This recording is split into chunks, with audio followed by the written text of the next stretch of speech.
కలేజా ఇప్పుడు బాగా కలెక్ట్ చేస్తుందని మాకైతే తెలుస్తుంది. బట్ అప్పట్లో ఎంత కలెక్ట్ చేసింది, దాని బడ్జెట్ ఎంత అయింది అనేది? బడ్జెట్ అనేది నియర్లీ 30 crores దాకా అయిందండి. అంటే ఒక మంచి ఎపిసోడ్ అంతా బాగా వేస్టేజ్ అయింది.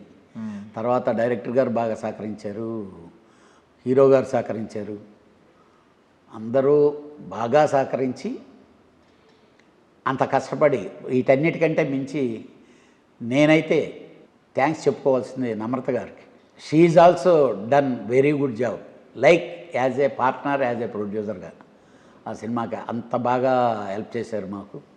అంటే ఆ రోజు ఎంత కలెక్ట్ చేసింది, ఈరోజు ఎంత కలెక్ట్ చేస్తుంది అనేది అయితే నాకు ఇప్పుడు చూస్తుండే ఊపు చూస్తే అప్పటికంటే ఇప్పుడే ఎక్కువ కలెక్ట్ చేస్తుందేమో అనిపిస్తుంది. కలెక్ట్ చేస్తే we feel very very happy. అంటే ఎంత కలెక్షన్స్ వచ్చినాయి చెప్పొచ్చు సార్ అప్పట్లో? అంటే కరెక్ట్ ఫిగర్స్ అనేది లేదు కానీ లాస్ అయినా మా సంస్థకి యాజ్ ఏ ప్రొడ్యూసర్స్గా లాసు. మన దగ్గర తీసుకున్న అరవింద్ గారు వాళ్ళు గీతార్ట్స్లో నుంచే చేశారండి ఆ సినిమా మొత్తం. వాళ్ళకు కూడా నష్టపోయారు.